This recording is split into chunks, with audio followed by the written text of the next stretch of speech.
बच्चों, ज्ञानदीप विद्यालय के YouTube channel में आप सभी का सहर्ष स्वागत है।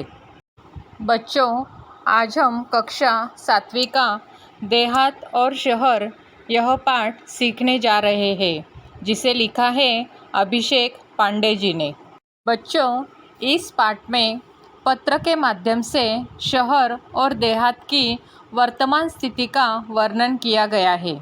एक और जहाँ देहातों में धीमे विकास के साथ साथ बेरोजगारी, गुटखाबाजी, झगड़े, अशांति, सुविधाओं का अभाव है, वहीं दूसरी ओर शहर में चमक धमक तो है, पर साथ ही भीड़, प्रदूषण, गंदगी जैसी अनेक समस्याएं हैं।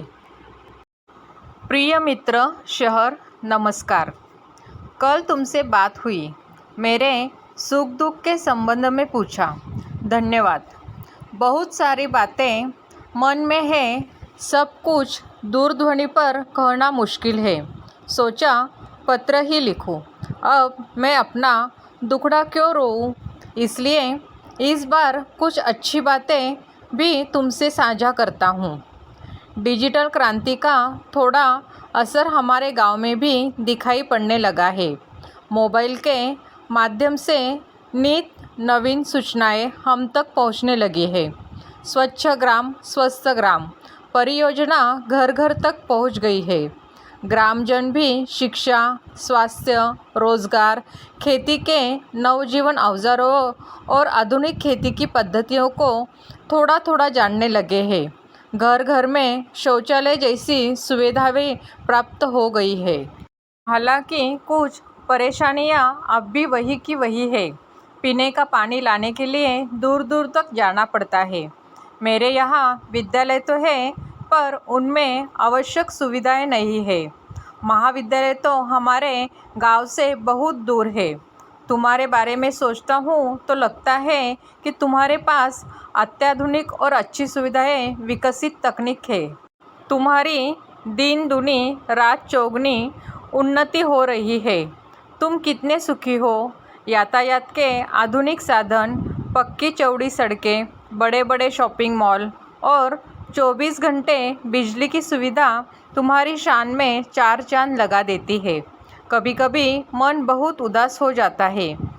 एक ज़माना था जब मेरे यहाँ बहुत खुशहाली थी, चारों तरफ हरियाली थी, पर अब पहले जैसी रौनक नहीं रही। मैं असुविधा, बेरोजगारी, आपसी झगड़े, समस्याओं से घिरता जा रहा हूँ। यहाँ के कुछ अशिक्षित और अल्पशिक्षित लोग परिवार कल्याण के प्रति आज भी उदासीन है। जनसंख्या भी बढ़ रही है, उनके लिए यहाँ काम धंधा नहीं है।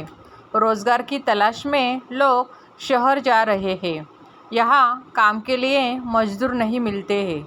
शहरी चमक धमक और आधुनिक सुविधाओं की ओर आकर्षित होकर लोग मुझे अकेला छोड़कर तुम्हारी ओर दौड़ रहे हैं। यहाँ स्वास्थ्य सुविधाएं भी नहीं है। बीमारियां हैं, पर पर्याप्त मात्रा में सुसज्ज और अच्छे अस्पताल भी नहीं है। मेरा परिवार टूट सा रहा है। बताइए मैं क्या करूं? प्रिय मित्र देहात, नमस्कार। आज स्वतंत्रता दिवस है। इस उपलक्ष्य में हार्दिक बधाई। पत्र मिला, तुम्हारी प्रगति के बारे में जानकर खुशी हुई। मित्र, परिवर्तन सृष्टि का नियम है। भला तुम्हारी स्थिति क्यों न बदलती, धीरे धीरे और भी विकास होगा।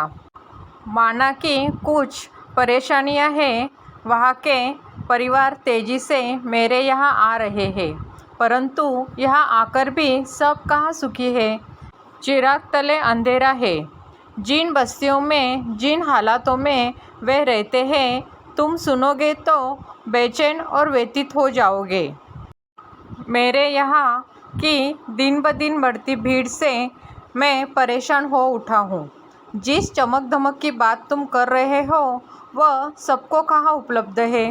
तुम्हारे यहाँ से जो यहाँ आता है, कई बार बाद में पछताते भी है। मैं चाहता हूँ कि तुम अपने लोगों को समय रहते अपना महत्व समझाओ। छोटा परिवार, सुखी परिवार की बात अब उनकी समझ में आ जानी चाहिए। तुम उन्हें बुराइयों से दूर रखकर विभिन्न व्यावसायिक कौशल्यों, कंप्यूटर संबंधी जानकारी विकसित करने की तरफ ध्यान दो। उनको प्रोत्साहित करना तुम्हारी नैतिक जिम्मेदारी है। खेल संबंधी मार्गदर्शन देकर हमारा देश अंतर्राष्ट्रीय स्तर पर प्रगति कर सकता है। अपने गांव को एक परिवार समझकर उसे विकसित करने का प्रयत्न करना होगा। तुम्हारी और मेरी समस्या का मूल कारण दिनों दिन बढ़ती आबादी, अशिक्षा और गरीबी है। मेरे यहाँ लोग रोजगार की तलाश में आना कम कर दे। तुम गांव वालों को सहकारिता का महत्व समझाओ। सहकारिता पर आधारित छोटे छोटे व्यवसाय तुम अपने यहाँ शुरू करवाओ ताकि कृषि आधारित अनेक लघु उद्योग शुरू कर सके। अरे देहात भाई, कितने भाग्यशाली हो कि तुम प्रदूषण मुक्त वातावरण में रहते हो। खुला खुला परिसर, हरे भरे पेड़, ये सब चीज़ें तुम्हारे पास है। रात में तारों भरा आसमान, तो सवेरे उगते सूरज के दर्शन कितनी सहजता और सरलता से हो जाते हैं। हम तो इमारतों के जंगल में बदल गए हैं। खुला आसमान, बड़ा मैदान हमारे लिए कितने अनमोल एवं दुर्लभ हो गए हैं, यह तुम नहीं समझ सकते। तुम्हारे तहसील और क्षेत्र के लोगों को चाहिए कि वे अपने क्षेत्र का सर्वांगीण विकास करने के लिए अपने जनप्रतिनिधियों का सहयोग लें। तुम्हारे यहाँ जो बच्चे विद्यालय में पढ़ रहे हैं, यदि अभी से उन्हें सही दिशा, उचित मार्गदर्शन दिया जाए तो भविष्य में वे ही हम सबकी व्यथा कम कर सकते हैं। वे ही हमारी आशा स्थान है। मुझे पूरा विश्वास है कि उन पर अवश्य ध्यान दिया जाएगा। तुम्हारा अपना शहर। बच्चों, अभी पाठ में आए नए शब्दार्थ: साझा करना, बांटना, खुशहाली, संपन्नता, रौनक, चमक धमक, अल्पशिक्षित, कम पढ़ा लिखा, व्यथित, दुखी, विख्यात, बहुत प्रसिद्ध, आबादी, जनसंख्या, परिसर, आसपास की भूमि, चिल्लप्पो, शोर, सहजता, सादगी, दुर्लभ, जो कठिनाई से मिले, मार्गदर्शन, मार्ग दिखाना।